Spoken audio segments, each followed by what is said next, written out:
Pro Jokowi membela, rakyat semakin berani. Bahkan ojek online pun hari ini akan demonstrasi besar-besaran.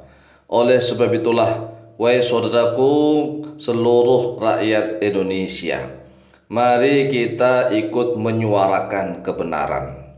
Kami sendiri Al-Fakir Dawa Ma'alim jujur saja, selama 2 kali Jokowi mencalonkan diri sebagai capres, kami mendukungnya, kami memilihnya. Tetapi karena semakin lama kelihatannya Jokowi semakin lupa diri, hanya mementingkan keluarganya. Jelas sekali KKN terjadi di dalam pemerintahan Jokowi. Oleh sebab itulah, mari kita suarakan kebenaran. Nah, ini adalah salah satu pro Jokowi yang berkomentar di dalam salah satu konten video kami seperti ini. Wahai Pak Kiai Mu'alim Center, seharusnya Pak Kiai nggak usah mengikut campurkan agama dengan politik. Kalau Pak Kiai nggak mau disebut Kiai teroris, Masya Allah. Kita ingin menyuarakan kebenaran disebut teroris. Yang belum tentu politik itu salah dan benar. Politik itu ada 2. Ada politik busuk, ada politik yang islami. Ada politik yang senantiasa membodohi rakyat, ada politik yang mendidik rakyat. Oleh sebab itulah, kiai, ulama, ustadz harus ikut berpolitik agar negara dan bangsa ini menjadi negara dan bangsa yang baik, yang islami, yang masyarakatnya hidup rukun. Kemudian komentar diteruskan begini, sudahlah Pak Kiai mengajarkan agama saja, enggak usah agama dicampur adukkan dengan politik. Ini jelas sekali orang yang tidak tahu tentang agama. Ya, komentar seperti ini nggak tahu tentang agama, seolah-olah agama itu hanya urusan akhirat. Tidak. Agama Islam itu komplit lengkap. Agama Islam itu mengurusi kebaikan dunia sampai ke akhirat.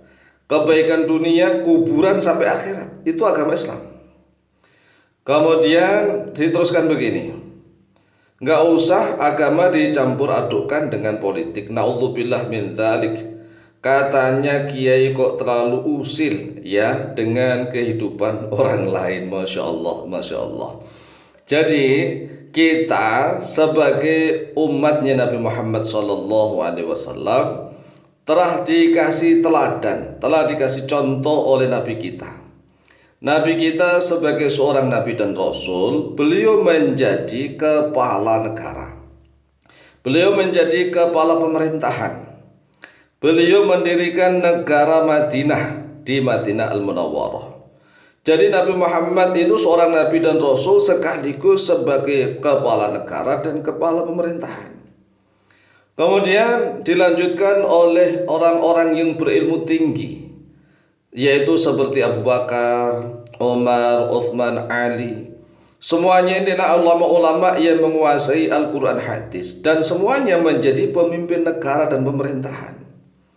Kemudian di Jawa setelah zaman kerajaan itu, Raden Fatah dan para Wali Songo dan Raden Fatah itu adalah memimpin negara dan pemerintahan. Nah, sekarang ini banyak sekali orang-orang Islam yang awam, semakin awam, sehingga mereka tidak tahu tentang agama Islam. Seolah-olah agama itu hanya urusan akhirat, hanya urusan sholat, puasa, zakat, haji. Seolah-olah hanya itu. Padahal agama Islam ini mengatur kebaikan hidup di dunia, bahkan di kuburan sampai di akhirat. Selama 200 tahun lebih, penduduk Nusantara sangat Islami. Jadi selama 200 tahun lebih penduduk Nusantara sangat Islami. Pada tahun 1600 Masehi sampai 1800 Masehi. 1600 sampai 1800 itu ya kurang lebih 200 Masehi. Mulai dari penguasanya Islami, seluruh pejabatnya Islami, rakyatnya Islami.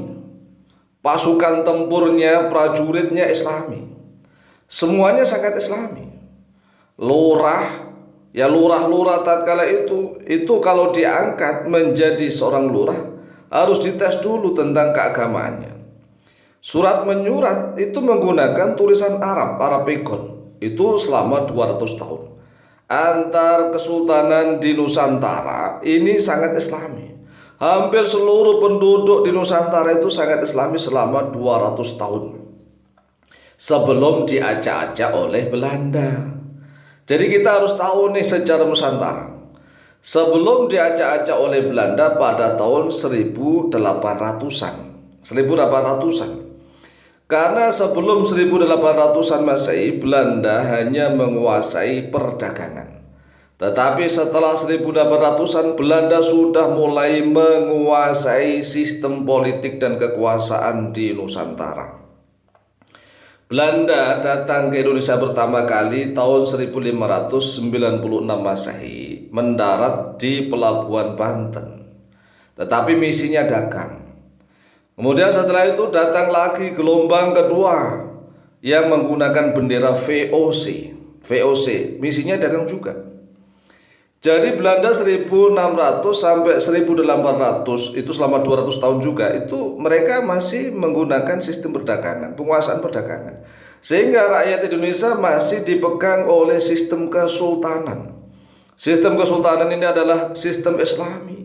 Nah sekarang banyak sekali orang-orang Islam yang semakin awam, semakin bodoh karena memang pemimpin-pemimpinnya adalah orang-orang awam dan bodoh tentang agama. Sehingga rakyatnya semakin awam dan bodoh tentang agama. Berusaha untuk membedakan mana agama, mana politik, mana kekuasaan. Nggak bisa begitu. Ya nggak bisa begitu. Mulai dari Kesultanan Demak tahun 1482 sampai 1554. Mulai dari Jawa ini Demak, Cirebon, Banten, Mataram, Jogja. Kemudian di Aceh, Darussalam. Kemudian Kesultanan Banjar di Banjarmasin, Kalimantan Selatan. Kesultanan Ternate di Maluku. Kesultanan Gua Talu di Makassar. Kesultanan Bimambojo di Nusa Tenggara dan seterusnya. Jadi inilah yang harus diketahui oleh seluruh rakyat Indonesia yang beragama Islam. Mari kita ngaji sehingga kita tahu apa sih sebenarnya agama Islam itu. Jangan hanya ngomong-ngomong kemudian sangat bernafsu ngomong tentang politik dan ternyata berusaha membedakan, memisahkan politik dengan kekuasaan. Inilah yang harus kita ketahui bersama. Ini semoga bermanfaat dan barokah fid dini wa dunya wal akhirah. Lebih kurangnya mohon maaf. Wallahu taala a'lamu bishawab.